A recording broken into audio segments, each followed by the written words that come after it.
what's happening in body paragraph 3? This is something that needs to happen in your essay at least once. It can happen more, but at least once. What's happening here? This is when I'm refuting the opposition. It's also called making a rebuttal. So here's that topic sentence that I pulled, right, already had written.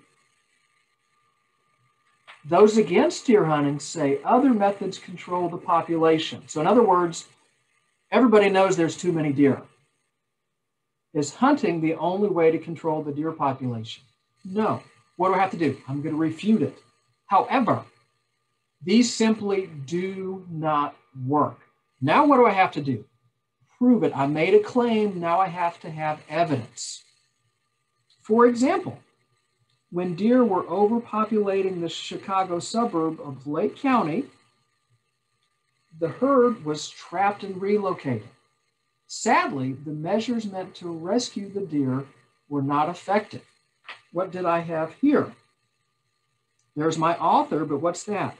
That is a paraphrase. Remember again, guys, we have to cite not only direct quotes, but also paraphrases. As Stoke writes, what's that? Signal phrase. Are signal phrases good? They're excellent. As Stokes writes of the 21 saved deer, so here I have a direct quote. You'll notice that my paper is that blend that we were talking about. My thoughts, my words, paraphrases, direct quotes, citing as I go. 5 died and 1 was euthanized after it tested positive for Lyme disease. So what happened? Well, they tried to trap some deer and relocate them, but what? 5 died during the process and they had to euthanize 1. So they're still killing deer. This is insane.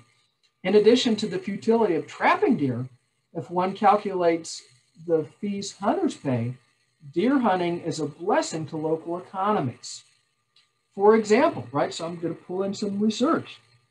In South Carolina, the 165,000 licensed deer hunters contribute an estimated $200 million annually and $134 million annually for California. Wow, so support for that claim. And again, my concluding sentence is already written. And again, these concluding sentences are restating my argument. Deer hunting is the most reasonable and beneficial method of controlling the population. Now, what is it time to do? Time to say goodbye. It's time for my conclusion. A successful conclusion is going to provide a summary of the paper, as well as wrapping things up. You want to be sure to restate your thesis, but don't repeat it.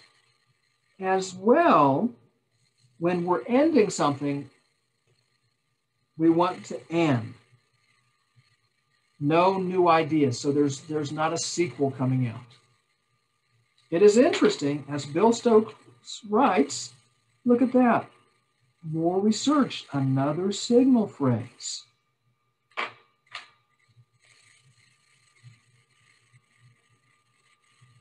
That Disney was never able to do the same thing for rodents, even with his ever popular Mickey and Minnie Mouse, that Bambi was able to do for the white-tailed deer.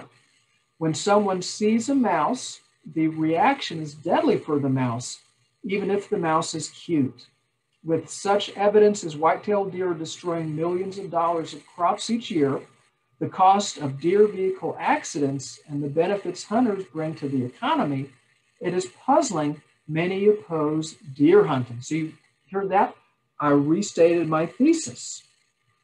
Though these opponents, claim trapping and removal of deer is an alternative, its results are questionable. Thus, the only solution is for humankind to enforce its position as steward of nature, and by hunting, not allow the vast deer population to starve. And boom, I did it. 5 paragraphs. Introduction, 3 body paragraphs, conclusion. Remember that your word count is just the body of the essay. The word count does not include the works cited page. Remember, this does not count. You'll notice the grading standards. What we see here, we see some critical information. A and B papers are refuting the opposition and avoiding logical fallacies. If you need to brush up on those lecture videos, please do so. In addition, you'll notice that research is part of your grade, how well you're pulling it in and using it, right? You'll see that that factors into the grade, as well as documentation and your works cited page. Please spend some time citing as you go. You have to cite direct quotes and paraphrases, and please don't have some crazy jacked up works cited page that just has links on it, right? You'll notice that, yeah, there's the URLs here, but there's also all this other stuff. Never have a works cited page which is just copy paste links. If that happens, right, if your works cited page is crazy, it has a lot of errors going on, then guess what?